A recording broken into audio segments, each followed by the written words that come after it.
Why deep-sea creatures look more alien than aliens opening. The descent begins. There is a place on Earth where sunlight has never touched. A place older than forests, older than dinosaurs, older than memory. No landmarks, no seasons, no color, at least none that human eyes were ever meant to see. As we descend, pressure builds, sound disappears, time feels distorted, and somewhere below, things are watching. Not aliens from another planet, but life that evolved right here on Earth, in conditions so extreme they feel impossible. This is the deep sea, and what lives here doesn't just look strange, it looks wrong. As if reality bent the rules and forgot to fix them. Tonight we descend into the largest unexplored habitat on our planet to answer a haunting question. Why do deep-sea creatures look more alien than aliens? Chapter 1. The Last Place. Light ever touched the first 200 meters of the ocean are familiar. Sunlight filters down. Fish look like fish. Colors exist. Life behaves normally. But then, the light fades. At around 1,000 meters down, sunlight dies completely. This is the midnight zone, a realm of eternal darkness. Here, vision becomes unreliable. Color loses meaning, and survival demands new solutions. In this darkness, evolution takes a sharp turn. Eyes grow enormous, or vanish entirely. Bodies stretch, flatten, or fragment. Mouths widen far beyond what seems reasonable. Take the barrel-eye fish. Its head is transparent, a dome of living glass. Inside, its eyes float upward, staring through its own skull. Why? Because down here, light doesn't come from above anymore. It comes from living things, tiny flashes, biological sparks, signals in the dark. The barrel eye isn't looking forward. It's scanning the void for faint glimmers of life. Scientists still don't know exactly how its brain processes this distorted view. What we do know is this. In the deep sea, reality itself becomes quite flexible, and this is only the beginning. Chapter 2. Pressure that should crush life.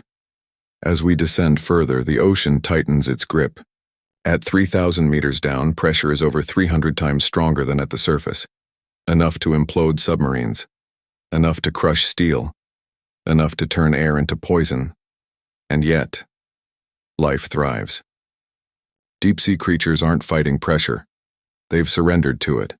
Their bodies are soft, gelatinous, almost fragile. Bones thin or disappear. Muscles weaken. Flesh becomes flexible. The blobfish isn't ugly by accident. In its natural environment, it looks perfectly normal, buoyant, stable, adapted. But bring it to the surface and the pressure change destroys its form. It collapses under gravity because it was never meant to carry its own weight. This raises a disturbing question. If pressure shapes life this dramatically, what other unseen forces are shaping bodies we've never witnessed? Down here, evolution doesn't reward strength. It rewards efficiency, and that leads to creatures that look less like animals and more like experiments. Chapter 3. When food is a rare miracle. In the deep sea, food doesn't fall often. Most life here survives on scraps. Dead plankton, sinking debris, drifting remains from the world above. A single meal can mean survival for months, so mouths evolve accordingly. The gulper eel has a jaw like a net.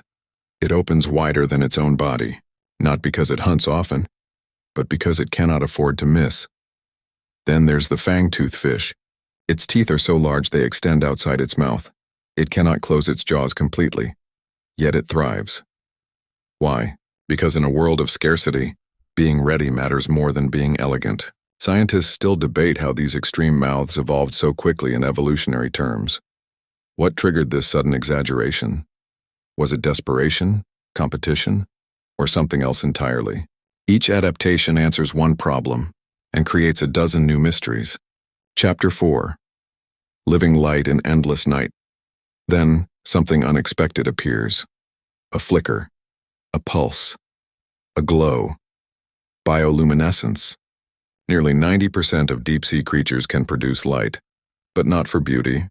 For survival, the anglerfish carries a living lantern on its head, a glowing lure, powered by bacteria. It doesn't chase prey. It waits, and when something curious approaches, it disappears. Even stranger, the anglerfish's reproduction is one of the most unsettling in nature. The male fuses permanently to the female, losing his eyes, organs, and identity.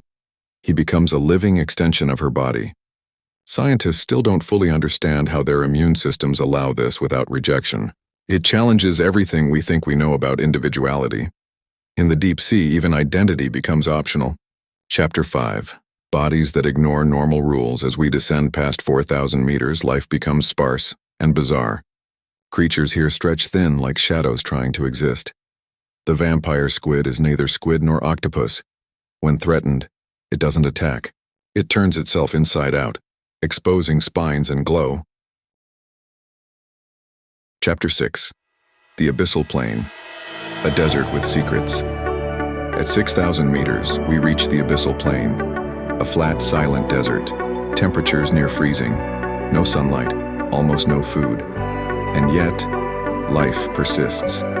Here, animals shrink or disappear entirely. Some fish lose eyes, others lose color. The tripod fish stands on long, delicate fins, waiting motionless for prey to drift into its mouth. It doesn't swim. Swimming wastes energy. It waits. Scientists believe some abyssal species may live centuries. Time moves differently here. But this raises a haunting question.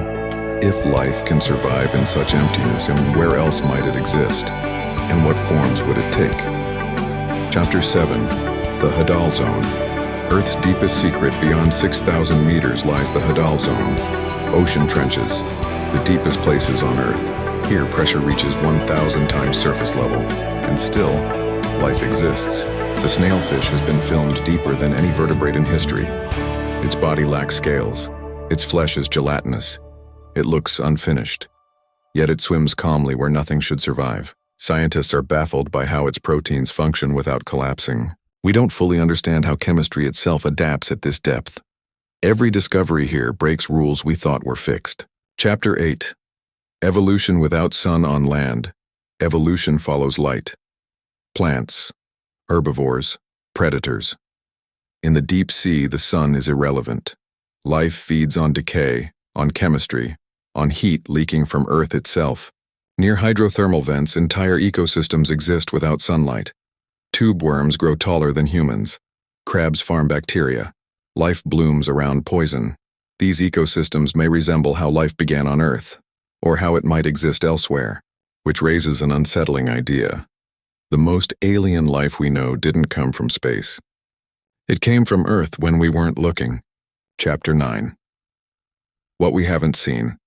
We've explored more of the moon than our own ocean floor.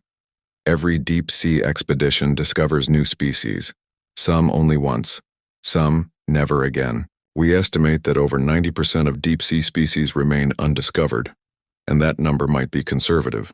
What we've seen so far may only be the surface of the abyss. What else is moving in the dark?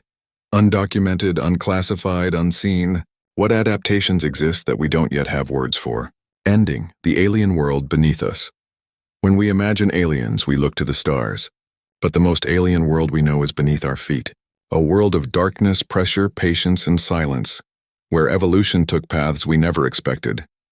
Where life became strange not for spectacle, but for survival. The deep sea doesn't care how something looks, only whether it works. And in that indifference, it created forms more unsettling than fiction. We are visitors here, temporary observers, and the deeper we look, the clearer one truth becomes. Earth is far stranger than we ever imagined, and we've barely begun to explore it. Fade to black.